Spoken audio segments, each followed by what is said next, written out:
আসসালামু আলাইকুম। এটিএন বাংলা সংবাদে সবাইকে স্বাগত জানাচ্ছি। মমরিন আজমামের শুরুতেই বিআরবি কেবল সংবাদ শিরোনাম। ফেব্রুয়ারির প্রথমার্ধে জাতীয় সংসদ নির্বাচন, জানালেন সিএসি। নির্বাচনের ওপর মানুষের আস্থা ফেরানোই বড় চ্যালেঞ্জ। বিতর্কিত কর্মকর্তাদের ভোটের দায়িত্বে না রাখার আশ্বাস।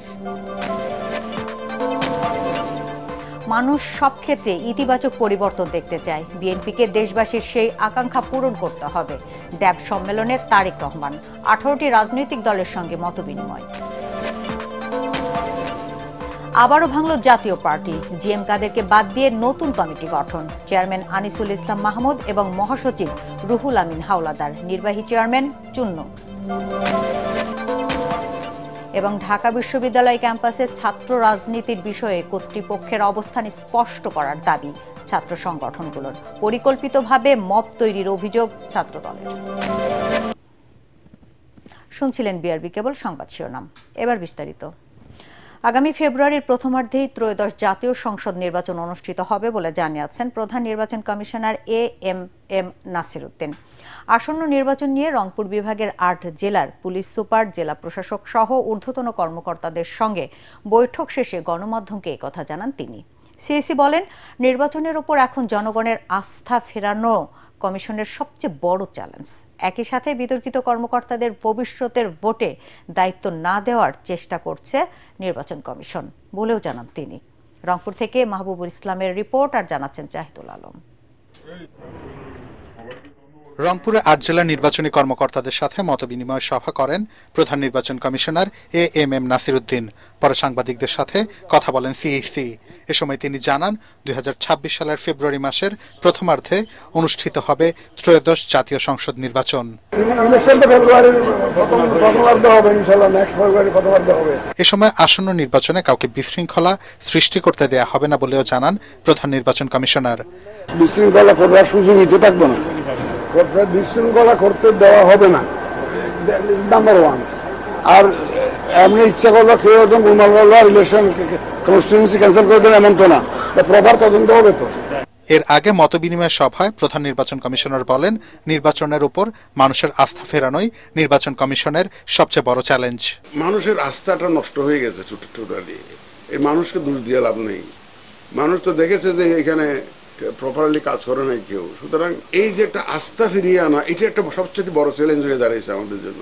লেভেল প্লেইং ফিল্ড তৈরির মাধ্যমে নির্বাচনকে উৎসব মুখর করতে সচেতনতা কার্যক্রম হাতে নেওয়ার পরিকল্পনার কথাও জানান প্রধান নির্বাচন কমিশনার। যারা আগে এই ধরনের সাথে জড়িত ছিল তাদেরকে যথাসম্ভব ব্যবহার না করার বিষয়টি আমরা। Bureau report, ATN Bangla. 5 August স্বৈরশাসক শেখ হাসিনার পতনের পর দেশের মানুষ মুক্ত পরিবেশে বুক ভরে শ্বাস নিতে পারছে বলে মন্তব্য করেছেন বিএনপির ভারপ্রাপ্ত chairman Tarique Rahman. Doctors association of Bangladesh ড্যাবের সম্মেলনে ভার্চুয়ালি দেয়া বক্তব্যে তিনি আরও বলেন, মানুষ সব ক্ষেত্রে ইতিবাচক পরিবর্তন দেখতে চায়। বিএনপিকে দেশবাসীর সেই আকাঙ্ক্ষা পূরণ করতে হবে। তারেক রহমান বলেন, বিএনপি প্রথম 31 দফার ঘোষণার মাধ্যমে রাষ্ট্র সংস্কারের সুনির্দিষ্ট প্রস্তাবনা দিয়েছে। আরো জানাচ্ছেন মইনুল হাসান। 6 বছর পর মুক্ত পরিবেশে বিএনপি সমর্থক চিকিৎসকদের সংগঠন ডক্টরস অ্যাসোসিয়েশন অফ বাংলাদেশ ড্যাবের জাতীয় সম্মেলন। দেশের নানা প্রান্ত থেকে আসা চিকিৎসকদের উপস্থিতিতে মিলন মেলায় পরিণত হয় এই সম্মেলন। লন্ডন থেকে এতে ভার্চুয়ালি যোগ দেন বিএনপির ভারপ্রাপ্ত চেয়ারম্যান তারেক রহমান। স্বাস্থ্য খাতে বিগত আওয়ামী লীগ সরকারের আমলে সীমাহীন দুর্নীতি, অনিয়ম, লুটপাটের তথ্য তুলে ধরেন চিকিৎসক নেতারা। জুলাই অভ্যুত্থান সহ শেখ হাসিনা বিরোধী আন্দোলনে স্বৈরাচারের রক্তচক্ষুকে উপেক্ষা করে আহতদের চিকিৎসা দেয়ায় ডাক্তারদের ধন্যবাদ জানান বিএনপি মহাসচিব। বাংলাদেশে শুধুমাত্র মানুষের ভোটের অধিকার নয়, বাংলাদেশের মানুষের স্বাস্থ্যের অধিকার, বেঁচে থাকার অধিকার, তার ভাতের অধিকার, অন্যের অধিকার সবকিছু নিশ্চিত করতে হবে। পরে প্রধান অতিথির বক্তব্যে তারেক রহমান তিনি সহ পরিবারের সদস্যদের অনুপস্থিতিতে তার মা গুরুতর অসুস্থ বেগম খালেদা জিয়াকে যেভাবে চিকিৎসা দিয়ে গেছেন তার জন্য ডাক্তারদের কৃতজ্ঞতা জানান। 5 আগস্ট ফ্যাসিবাদের পতনের পর মানুষ নতুন করে স্বপ্ন দেখছে উল্লেখ করে তারেক রহমান বলেন, দেশবাসীর সেই প্রত্যাশা পূরণে বিএনপি নেতাকর্মীদেরই মূল দায়িত্ব নিতে হবে। আমি একজন কার্ডিয়াক পেশেন্ট, সো আমার যখন অ্যাটাক হয়, যখন ক্লিয়ার হয়ে গেল আমার স্টেন্টিংটা করার পরে, তখন যেভাবে হঠাৎ করে দমটা ফিরে পেলাম আমি, ঠিক আমার কাছে মনে হয়েছে 5 তারিখে বাংলাদেশের মানুষ হঠাৎ করে বুক ভরে শ্বাস নিতে পেরেছে। তারপরে কিন্তু মানুষ কি চায়? মানুষ চায় সামনের দিনগুলো যাতে ভালো হয়। বিএনপির সবচাইতে বেশি সম্ভাবনা দেশ পরিচালনা করার একটি নির্বাচনের মাধ্যমে অবশ্যই। সেই জন্য বিএনপির কাছে প্রত্যাশা করে বেটার কিছু, ভালো কিছু চেঞ্জ করার, একটি পরিবর্তন আনার। আমাদেরকে সেই শুরুটা করতে হবে। সংস্কার ইস্যুতে অন্তর্বর্তী সরকারের উদ্যোগের কথা উল্লেখ করে তারেক রহমান বলেন, বিএনপি একমাত্র দল যারা মানুষের প্রত্যাশা অনুযায়ী রাষ্ট্র সংস্কারের 31 দফা সুনির্দিষ্ট প্রস্তাবনা দিয়েছে। এই যে যত রিফর্ম নিয়ে কথা হচ্ছে তার 99% রিফর্ম এই প্রস্তাবনাগুলো জাতির সামনে আজকে থেকে প্রায় 2.5 বছর আগে বাংলাদেশ জাতীয়তাবাদী দল জাতির সামনে উপস্থাপন করেছিল। সংগঠনের সব ক্ষেত্রে গণতান্ত্রিক প্রক্রিয়ায় ভোটের মাধ্যমে নেতৃত্ব নির্বাচনের উপর জোর দেন বিএনপির ভারপ্রাপ্ত চেয়ারম্যান। গণতন্ত্রের ভিতকে ধীরে ধীরে আমাদেরকে মজবুত করে গড়ে তুলতে হবে। সেটি বাংলাদেশের সকল পর্যায়, স্থানীয় সরকার পর্যায় থেকে শুরু করে জাতীয় পর্যায় পর্যন্ত, এবং অবশ্যই দলের ভেতরে সকল পর্যায়ে, সকল ইউনিট পর্যায়ে পর্যায়ক্রমিকভাবে আমাদেরকে চেষ্টা করে গড়ে তুলতে হবে। সিনিয়র নেতারা দলের 31 দফা সংস্কার প্রস্তাবের কথা উল্লেখ করে বলেন, বিএনপি দেশ পরিচালনার দায়িত্ব পেলে প্রান্তিক পর্যায়ে জনগণের স্বাস্থ্যসেবা নিশ্চিত করার উপর সবচেয়ে গুরুত্ব দেয়া হবে। মইনুল আহসান, এটিএন বাংলা, ঢাকা। গণতন্ত্র মঞ্চ সহ 18টি রাজনৈতিক দলের সঙ্গে মতবিনিময় সভা করাচ্ছেন বিএনপির ভারপ্রাপ্ত চেয়ারম্যান তারেক রহমান। রাজধানীর গুলশানে দলের চেয়ারপারসনের অফিসে এই সভা অনুষ্ঠিত হয়। এ সময় তারেক রহমান বলেন, যৌথ আন্দোলনের মাধ্যমে দেশে ফ্যাসিবাদের পতন ঘটাচ্ছে, তবে এখনো গণতন্ত্র পুরোপুরি প্রতিষ্ঠিত হয়নি। ষড়যন্ত্রকারীদের বিরুদ্ধে সকলকে সজাগ থাকার আহ্বান জানিয়ে তারেক রহমান বলেন, ঐক্য আরও সুদৃঢ় করে আগামী নির্বাচনে জনগণের রায় নিয়ে 31 দফার ভিত্তিতে বাংলাদেশকে গণতান্ত্রিকভাবে দেশ পরিচালনার লক্ষ্যে কাজ করতে হবে। এ সময় বিএনপি মহাসচিব মির্জা ফখরুল ইসলাম আলমগীর সহ অন্যান্য শীর্ষ নেতারা উপস্থিত ছিলেন।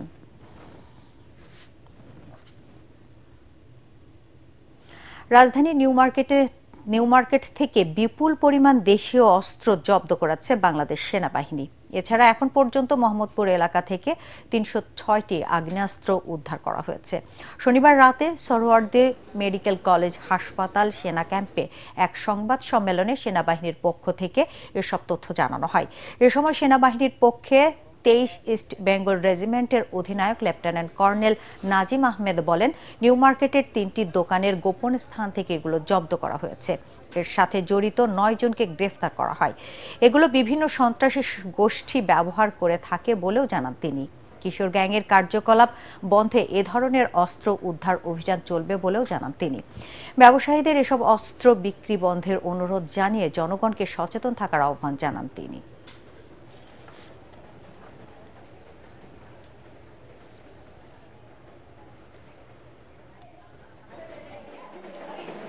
এই অন্যান্য হাউজহোল্ড আইটেমগুলো আইনগতভাবে বৈধ। এই সাইজের সামুরাই এটা আসলে গৃহস্থলের কি কাজে লাগে এটা আমি এখনো নিশ্চিত না। কয়েক মাস ধরে লক্ষ্য করতে পেরেছি বিভিন্ন সন্ত্রাসীরা এই ধরনের দেশীয় অস্ত্রটাই বেশি ব্যবহার করে থাকে। বিভিন্ন সন্ত্রাসীর কাছ থেকে যখন গ্রেপ্তার করি, ইনিশিয়াল স্বীকারোক্তিতে তারা স্বীকার করেছে যে তারা এই জিনিসগুলো খারাপ কাজের জন্য ব্যবহার করে আসছে এবং তারা গোপনে এগুলো বিক্রি করছে। রিসেন্টলি গত 3-4 মাস ধরে এগুলো বিশাল আকারে মজুত করা হয়েছে এবং এগুলো বিভিন্ন সন্ত্রাসীদের হাতে দেখা যাচ্ছে। এগুলো একটা বক্সে করে সুন্দর করে, বক্সের কাভারে থাকে হচ্ছে আপনার ছোট হাউসহোল্ড নাইফ, বাট ভিতরে থাকে হচ্ছে এই জিনিসগুলো। এগুলো হোম ডেলিভারি বিশেষ করে আপনার সন্ত্রাসীদেরকে দেওয়া হয় এবং যারা কিশোর গ্যাং যারা তাদের কাছে দেওয়া হচ্ছে। জাতির কাছে নিঃশর্ত ক্ষমা চেয়ে নতুন কমিটি গঠন করল জাতীয় পার্টির একাংশ। চেয়ারম্যান নির্বাচিত হয়েছেন আনিসুল ইসলাম মাহমুদ এবং মহাসচিব ABM রুহুল আমিন হাওলাদার। দলের আরেক চেয়ারম্যান GM কাদেরের ব্যাপক সমালোচনা করে বঞ্চিতদের নতুন করে ঐক্যবদ্ধ হওয়ার আহ্বান জানান শীর্ষ নেতারা। রাজধানীর গুলশানে পার্টি সেন্টারে কাউন্সিলে জাতীয় পার্টি জেপির চেয়ারম্যান আনোয়ার হোসেন মঞ্জু বলেন, যারা জাতীয় পার্টির সমালোচনা করে তারা গণতন্ত্রে বিশ্বাস করে না।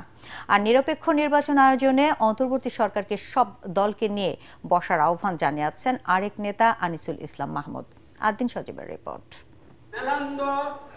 এক মঞ্চে জাতীয় পার্টির শীর্ষ নেতারা হাজির, বঞ্চিতরাও। বলা হচ্ছে এটি তাদের 10ম জাতীয় কাউন্সিল, কিন্তু সেখানে নেই চেয়ারম্যান GM কাদের। তার মানে দাঁড়াচ্ছে নতুন করে এই বিভক্তি। ওনাদের নেতৃত্বে আমরা জাতীয় পার্টির আজকে সম্মেলন করতেছি, কাজে ভাঙার কোনো কারণ নাই, ভুল বোঝাবুঝির কোনো কারণ এখানে আছে বলে আমি মনে করি না। আজকে GM কাদের সাহেব আমাকে অব্যাহতি দিলেন, কেন দিলেন, কি কারণে দিলেন সেটা জানতে পারলাম না। যদিও GM কাদেরের অধীনেই তাদের কেউ কেউ হয়েছেন MP, কেউ বা পরাজিত প্রার্থী। তারা মনে করেন নিষেধ করার পরেও গেল নির্বাচনে অংশ নিয়ে জাতীয় পার্টির আজ এই পরিণতি। আমি বলেছিলাম এই নির্বাচনে যায়েন না, রাজনীতি সুফল হবে না। আমাকে উনি বলেন, তুমি কি রাজনীতি বেশি বোঝো? যৌথ নেতৃত্বে এই দল ইনশাআল্লাহ জনগণের প্রত্যাশা আমরা পূরণ করব।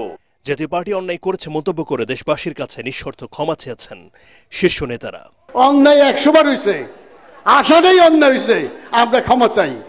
খালি এইবার না, জাতীয় পার্টির জন্মলগ্ন থেকে এই পর্যন্ত আমরা যদি দেশের জন্য, দেশবাসীর সাথে কোন রকম কোথাও থেকে অন্যায় অপরাধ করে থাকি, আমরা নিঃশর্তভাবে ক্ষমা চাই। তারপরেও যদি জনগণ মনে করে আমরা কোনো অন্যায় করেছি, নিঃশর্তভাবে আমরা ক্ষমা চাচ্ছি।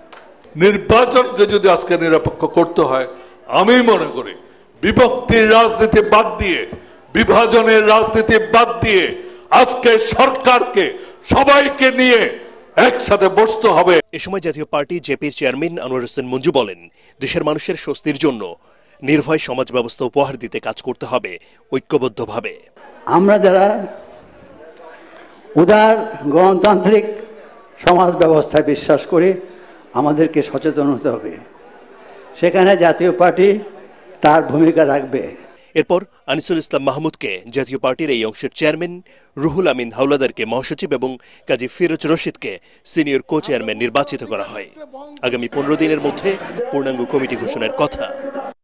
এদিকে প্রেস বিজ্ঞপ্তিতে দলের আরেকাংশের মহাসচিব শামীম হায়দার পাটোয়ারি বলেন, GM কাদেরের নেতৃত্বেই জাতীয় পার্টি ইতিবাচক ভূমিকা রাখবে দেশের রাজনীতিতে। আদ্দিন সজীব, ATN বাংলা, ঢাকা। সুষ্ঠু পরিবেশ তৈরি করতে না পারলে নির্বাচনী দায়িত্ব থেকে প্রধান উপদেষ্টা ডক্টর মোহাম্মদ ইউনূসের সরে যাওয়া উচিত বলে মন্তব্য করেছেন AB পার্টির chairman Mujibur Rahman Manju. Debate for ডেমোক্রেসির ছায়া সংসদ বিতর্ক প্রতিযোগিতায় তিনি বলেন, ভোট সুষ্ঠু না হলে আবারও ভয়াবহ সংকটের দিকে যাবে দেশ। প্রত্যেক নাগরিক যাতে নির্বিঘ্নে পছন্দের প্রার্থীকে নির্ভয়ে ভোট দিতে পারে, সেজন্য লেভেল প্লেয়িং ফিল্ড তৈরি করার আহ্বান জানান debate for democracy chairman Hasan Ahmed Chowdhury Kiron. Imdadullah বাবুর রিপোর্ট। ফেব্রুয়ারিতে ত্রয়োদশ জাতীয় সংসদ নির্বাচনের সময় ধরে চলছে ভোটের প্রক্রিয়া। নির্বাচন নিয়ে মানুষের মধ্যে তৈরি হয়েছে ব্যাপক কৌতূহল। এমন প্রেক্ষাপটে সুষ্ঠু নির্বাচনের জন্য নির্বাচন কমিশন প্রার্থী ও ভোটারদের ভূমিকা বিষয়ে এই ছায়া সংসদ বিতর্ক প্রতিযোগিতার আয়োজন করে ডিবেট ফর ডেমোক্রেসি। নিরপেক্ষ নির্বাচন কমিশন চাচ্ছে, সেটাই জনগণের কারণেই চাচ্ছে। এই কমিশনটা হচ্ছে গাছের গোড়া যদি মজবুত না হয়, আপনাদের শাখা ডালাপোলা কোনোটাই কখনো মজবুত হবে না। এতে প্রধান অতিথির বক্তব্যে আমার বাংলাদেশ AB পার্টির চেয়ারম্যান মুজিবুর রহমান মঞ্জু বলেন, সুষ্ঠু ভোট আয়োজনে ইসিকে শক্তিশালী ভূমিকা রাখতে হবে। আপনি যদি প্রার্থীকে বহিষ্কার করার ক্ষমতা না রাখেন, প্রার্থিতা বাতিল করার ক্ষমতা না রাখেন, তাহলে এবারকার নির্বাচন সঠিকভাবে পরিচালনা করা সম্ভব হবে না বলে আমি মনে করি।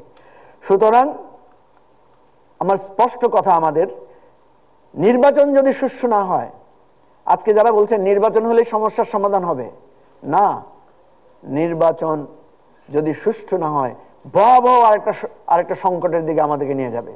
অনুষ্ঠানের সভাপতি ও ডিবেট ফর ডেমোক্রেসির চেয়ারম্যান হাসান আহমেদ চৌধুরী কিরণ বলেন, পরাজিত শক্তি যাতে জাতীয় ঐক্যে ফাটল ধরিয়ে দেশকে অস্থিতিশীল করতে না পারে, সেজন্য সবাইকে সচেতন থাকতে হবে। বাংলাদেশের নির্বাচন যাতে ভণ্ডুল করতে না পারে, বাংলাদেশের রাজনৈতিক পরিস্থিতি যাতে কোনোভাবেই কোনো অবক্ষয় ঘটাতে না পারে, সে কারণে ফ্যাসিবাদ বিরোধী যে শক্তিগুলো রয়েছে তাদের মধ্যে বর্তমানে যে ফাটল ধরার একটা আমরা সংখ্যা দেখতে পাচ্ছি, তাদের মধ্যে কিন্তু একটি ঐক্যবদ্ধতার তাল আমরা দেখতে চাই। এবং নির্বাচন কমিশনও সুষ্ঠু নির্বাচন নির্বাচন করবার জন্য তাদেরকে বদ্ধপরিকর থাকতে হবে। বাংলাদেশের নির্বাচনকে ম্যানিপুলেট করবার জন্য নির্বাচন কমিশনের পক্ষ থেকে যদি কোনো রকম কোনো বিশৃঙ্খলা তৈরি করার চেষ্টা করা হয়, কোনো পক্ষপাতিত্বমূলক আচরণ করা হয়, তাহলে কিন্তু এই যে দুজন নির্বাচন কমিশনার যারা জেলে আছেন তাদের পরিণতি কিন্তু একই রকম হতে পারে।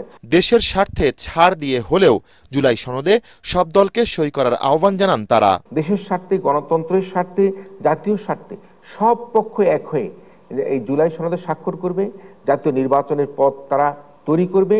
তারা কোনোভাবেই নিজেদের মধ্যে যে এই পিআর পদ্ধতিতে নির্বাচন হবে না, সনাতন পদ্ধতিতে নির্বাচন হবে, এই ধরনের একটা অবস্থার পরিস্থিতি তৈরি করে যাতে নির্বাচনের ক্ষেত্রে যে সরকারকে বা নির্বাচন কমিশনকে সহযোগিতা না করে তারা অসহযোগিতার হাত বাড়িয়ে দেবে, সেটা কিন্তু আমরা প্রত্যাশা করতে চাই না। আমরা কিন্তু দেখছি যে সরকার যখন যাকে যেদিকে চাপে পড়ছে সে অন্যদিকেই সে টার্ন করছে। সরকারের ভিত্তি, নৈতিক জায়গাটা আমরা কিছুটা দুর্বলতা দেখতে পাচ্ছি। সুতরাং অবশ্যই নির্বাচনে লেভেল প্লেইং ফিল্ড বজায় রাখতে হবে। নির্বাচন আপনি সুষ্ঠু করতে পারছেন না, লেভেল প্লেইং ফিল্ড আপনি দিতে পারছেন না, কারণ ওনার কথার মধ্যে আমরা কিছুটা হতাশা দেখেছি যে উনি মনে করছেন যে প্রশাসন, পুলিশ, আরও যারা মানে আইন শৃঙ্খলা পরিস্থিতির কাজে নিয়োজিত তারা অনেকেই ওনার কথা শুনছেন না। আমরা কিন্তু ওনাকে বলেছি তাহলে আপনি কুইট করেন, আপনি অন্য একটা অথরিটির হাতে নির্বাচন দিয়ে। প্রতিযোগিতায় ঢাকা কমার্স কলেজকে হারিয়ে ঢাকা কলেজের বিতার্কিকরা বিজয়ী হন। ইমদাদুল্লাহ বাবু, এটিএন বাংলা, ঢাকা। ঢাকা বিশ্ববিদ্যালয় ক্যাম্পাসে ছাত্র রাজনীতি থাকবে কি না কিংবা কোন প্রক্রিয়ায় থাকবে সে বিষয়ে লিখিত প্রস্তাবনার দাবি জানিয়েছে ছাত্র সংগঠনগুলো। ঢাকা বিশ্ববিদ্যালয়ের ছাত্র শিবির সভাপতি SM ফরহাদ বলেন, হলে রাজনৈতিক কর্মকাণ্ড পরিচালনা করেনি তার সংগঠন। কোনো সংগঠনের এজেন্ডা বাস্তবায়ন মেনে নেওয়া হবে না জানিয়ে তিনি বলেন, বিশ্ববিদ্যালয় প্রশাসনকে শিক্ষার্থীদের সাথে আলোচনা করেই এ বিষয়ে সিদ্ধান্ত নিতে হবে। আর ছাত্রদল সাধারণ সম্পাদক নাহিদুজ্জামান শিপন বলেন, একটি গোষ্ঠী পরিকল্পিতভাবে ছাত্রদলের বিরুদ্ধে মব তৈরি করার চেষ্টা করছে। আরও জানাচ্ছেন ইয়াসিন রানা। জাতীয়তাবাদী ছাত্রদলের ঢাকা বিশ্ববিদ্যালয়ে 18 হলের কমিটি ঘোষণার পর শুক্রবার রাতে ছাত্রাবাসগুলোতে রাজনৈতিক কর্মকাণ্ড নিষিদ্ধের দাবিতে বিক্ষোভ করে শিক্ষার্থীরা। আবারও গণরুম, গেস্ট রুম কালচারে শিক্ষার্থীদের নির্যাতন করা হতে পারে আশঙ্কা প্রকাশ করে তাদের এই প্রতিবাদ। বিক্ষোভের মুখে বিশ্ববিদ্যালয়ের প্রক্টর জানান, আগের সিদ্ধান্ত অনুযায়ী হলগুলোতে ছাত্র রাজনীতি নিষিদ্ধই থাকবে। হল পর্যায়ে কোনো ছাত্র রাজনীতি চলবে। এদিকে ক্যাম্পাসে ছাত্র রাজনীতি নিয়ে করণীয় ঠিক করতে বৈঠক করেছে বিশ্ববিদ্যালয় প্রশাসন। এ বিষয়ে মধুর ক্যান্টিনে জরুরি সংবাদ সম্মেলন করে ছাত্রদল ও শিবির। ঢাকা বিশ্ববিদ্যালয় ছাত্রদলের সাধারণ সম্পাদক নাহিদুজ্জামান শিপন বলেন, বিগত সময়ে হলগুলোতে ছাত্রলীগ যে নষ্ট রাজনীতি করেছে তার দায় নেবে না ছাত্রদল। হলে ছাত্র রাজনীতি নিয়ে বিশ্ববিদ্যালয় প্রশাসনকে সুস্পষ্ট ব্যাখ্যা দিতে হবে। রাজনৈতিক অধিকার সকল শিক্ষার্থী রয়েছে। ঢাকা বিশ্ববিদ্যালয়ের শিক্ষার্থীদের যে আবেগ, অনুভূতি, তাদের মনোভাবকে ধারণ করে আমরা আমাদের রাজনৈতিক কার্যক্রম পরিচালনা করি। সেই জায়গা থেকে রাজনীতিটা কিভাবে পরিচালিত হতে পারে, শিক্ষার্থীদের কল্যাণে কিভাবে হতে পারে, সেটি নিয়ে বিশ্ববিদ্যালয় প্রশাসনের সাথে আলাপ আলোচনা হতে পারে, সামাজিকভাবে চুক্তিবদ্ধ হতে পারে। কিন্তু সেটি কোনোভাবে আমার মতামতকে, আমার অধিকারকে বাধাগ্রস্ত করা বা চাপিয়ে দেওয়া, সেটি কোনোভাবে সামঞ্জস্য না। ঢাকা বিশ্ববিদ্যালয় ছাত্র শিবিরের সভাপতি SM ফরহাদ বলেন, রাজনীতি করা না করা একান্তই শিক্ষার্থীদের স্বাধীনতা। হলে ছাত্র রাজনীতি নিয়ে বিশ্ববিদ্যালয় প্রশাসনের ভূমিকার সমালোচনা করেন তিনি। প্রত্যেক স্টেক হোল্ডারের সাথে বসে একটা কনসেনসাসের ভিতরে মাধ্যমে সবার ঐক্যমতের ভিত্তিতে একটা লিখিত ফরম্যাটে নিয়ে আসা, যে ফরম্যাটে যে রাজনীতি করতে চাইবে না তারও যেমন অধিকার হরণ হবে না, যে রাজনীতি করতে চাইবে তারও সাংবিধানিক অধিকার হরণ হবে না। একই সাথে বিশ্ববিদ্যালয়ের অধিকাংশ শিক্ষার্থীর যে প্রত্যাশা, হল এবং আবাসিক এরিয়ার যে সেফ থাকা, এবং একই সাথে রাজনৈতিক সংগঠনগুলোর যে প্রত্যাশা বিশ্ববিদ্যালয় এরিয়ায় তার রাজনৈতিক কর্মসূচি বাস্তবায়ন করতে পারা, সবগুলোর সামষ্টিক প্রত্যাশাগুলো মাথায় রেখে এবং সবার সম্মতিতে একটা লিখিত ফরম্যাটে লিখিত অ্যানাউন্সমেন্ট আসার আগ পর্যন্ত শুধুমাত্র মৌখিক ঘোষণার উপর আমরা কোনো ধরনের আস্থা রাখতে পারছি না। তবে বর্তমান পরিস্থিতি ডাকসু নির্বাচনে কোনো প্রভাব ফেলবে না বলে দাবি করেন ছাত্রদল ও শিবির নেতারা। ইয়াসিন রানা, এটিএন বাংলা, ঢাকা। রাজধানীর শিল্পকলা একাডেমিতে উদযাপিত হল নাট্য নির্মাতাদের সংগঠন ডিরেক্টরস গিল্ড বাংলাদেশের 24 বছরের পদার্পণ অনুষ্ঠান। 2 পূর্তি উপলক্ষে সংগঠনকে ফুলের শুভেচ্ছা ও অভিনন্দন জানায় বিভিন্ন সংগঠন। এরপর কেক কাটা ও সাংস্কৃতিক অনুষ্ঠানের মধ্যে দিয়ে দিনটি উদযাপন করে নাটক নির্মাতারা। শিল্পীরা যেন যে কোনো অবস্থাতেই নিরাপদে কাজ করতে পারেন সেদিকে বিশেষ গুরুত্ব দেওয়া হয়েছে বলে জানান সংগঠনের সভাপতি শহীদুজ্জামান সেলিম। এ সময় দায়িত্বপ্রাপ্তরা নিষ্ঠার সাথে তাদের দায়িত্ব পালন করবে বলে আশাবাদ ব্যক্ত করেন এটিএন বাংলার অনুষ্ঠান ও সম্প্রচার উপদেষ্টা তাশিক আহমেদ। 2002 সালের প্রতিষ্ঠিত এই সংগঠনটির বর্তমানে সদস্য সংখ্যা 7 শতাধিক। সবচেয়ে বড় কাজ যেটা ছিল রেজিস্ট্রেশন, আমাদের এই প্রতিষ্ঠানের যে রেজিস্ট্রেশন সেটা আমরা করতে সক্ষম হয়েছি। এটা প্রায় একদম ফাইনাল পর্যায়ে আছে। বিভিন্ন রাষ্ট্রীয় সংস্থার সাথে আমরা কথা বলেছি, একটা শুটিং বান্ধব পরিবেশ সৃষ্টি করার চেষ্টা করেছি এবং নির্মাতাদের সমস্ত দিক থেকে নিরাপত্তা এবং কাজের ক্ষেত্রে একটা ভালো অবস্থান সৃষ্টির ক্ষেত্রে আমরা সহায়ক ভূমিকা পালন করার চেষ্টা করছি। তাদের যে সৃষ্টিশীল কাজ, সেই কাজ দিয়ে তারা সারা দেশের সাংস্কৃতিক অঙ্গনকে ধরে রেখেছে। আমাদের এত বড় টেলিভিশন ইন্ডাস্ট্রিতে তাদের পদচারণা সব সময় আছে এবং এই সংগঠনটাকে আগামীতে আরো ধারালোভাবে এগিয়ে যেতে হবে। এবার আন্তর্জাতিক সংবাদ।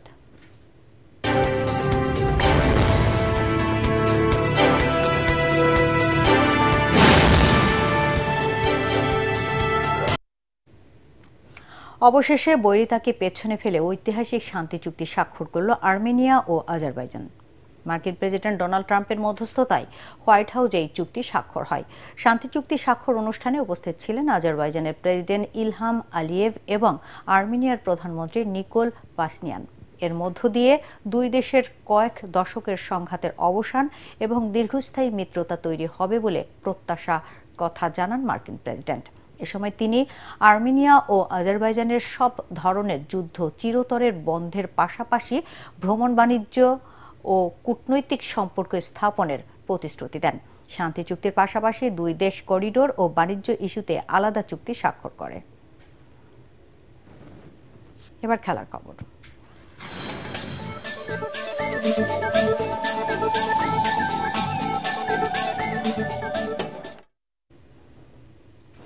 বুলাওয়েতে সিরিজের দ্বিতীয় ও শেষ টেস্টে জিম্বাবুয়েকে ইনিংস ও 359 রানে হারিয়ে বিশাল জয় পেয়েছে নিউজিল্যান্ড। এতে 3 দিনেই টেস্ট জিতল কিউইরা। নিজেদের ইতিহাসে টেস্টে জিম্বাবুয়ের সবচেয়ে বড় পরাজয়ের রেকর্ডও এটি। এই তালিকায় 2 ও 3-এ থাকা বিব্রতকর দুটি রেকর্ডও জিম্বাবুয়ের হয়েছে কিউইদের বিপক্ষে। জিম্বাবুয়ের 125 রানের জবাবে 3 উইকেটে 601 রান নিয়ে দ্বিতীয় দিনের খেলা শেষ করে নিউজিল্যান্ড। ব্যাটিং আর থামেনি। 476 রানের বিশাল লিড নিয়ে দ্বিতীয় ইনিংসে জিম্বাবুয়েকে ব্যাট করতে পাঠায়। সুবিধা করতে পারেনি স্বাগতিকরা। শেষ পর্যন্ত 117 রানে গুটিয়ে যায় জিম্বাবুয়ে। তাতে 2 ম্যাচের টেস্ট সিরিজে জিম্বাবুয়েকে হোয়াইট ওয়াশ করল নিউজিল্যান্ড। শেষ করার আগে বিআরবি কেবল সংবাদ শিরোনাম আরেকবার। ফেব্রুয়ারির প্রথমার্ধে জাতীয় সংসদ নির্বাচন, জানালেন সিইসি। নির্বাচনের ওপর মানুষের আস্থা ফেরানোই বড় চ্যালেঞ্জ, বিতর্কিত কর্মকর্তাদের ভোটের দায়িত্বে না রাখার আশ্বাস। মানুষ সব ক্ষেত্রে ইতিবাচক পরিবর্তন দেখতে চায়, বিএনপিকে দেশবাসীর সেই আকাঙ্ক্ষা পূরণ করতে হবে। ড্যাব সম্মেলনে তারেক রহমান 18টি রাজনৈতিক দলের সঙ্গে মতবিনিময়। আবারও ভাঙল জাতীয় পার্টি, জিএম কাদেরকে বাদ দিয়ে নতুন কমিটি গঠন। চেয়ারম্যান আনিসুল ইসলাম মাহমুদ এবং মহাসচিব রুহুল আমিন হাওলাদার, নির্বাহী চেয়ারম্যান চুন্নু।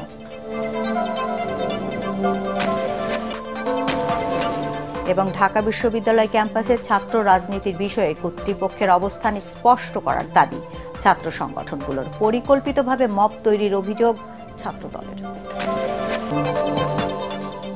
দর্শক, পরবর্তী সংবাদ দেখার আমন্ত্রণ জানিয়ে এখনকার মতো শেষ করছি। এটিএন বাংলা সংবাদ ইউটিউবে দেখতে ব্রাউজ করুন youtube/ATN Bangla News। ধন্যবাদ সবাইকে।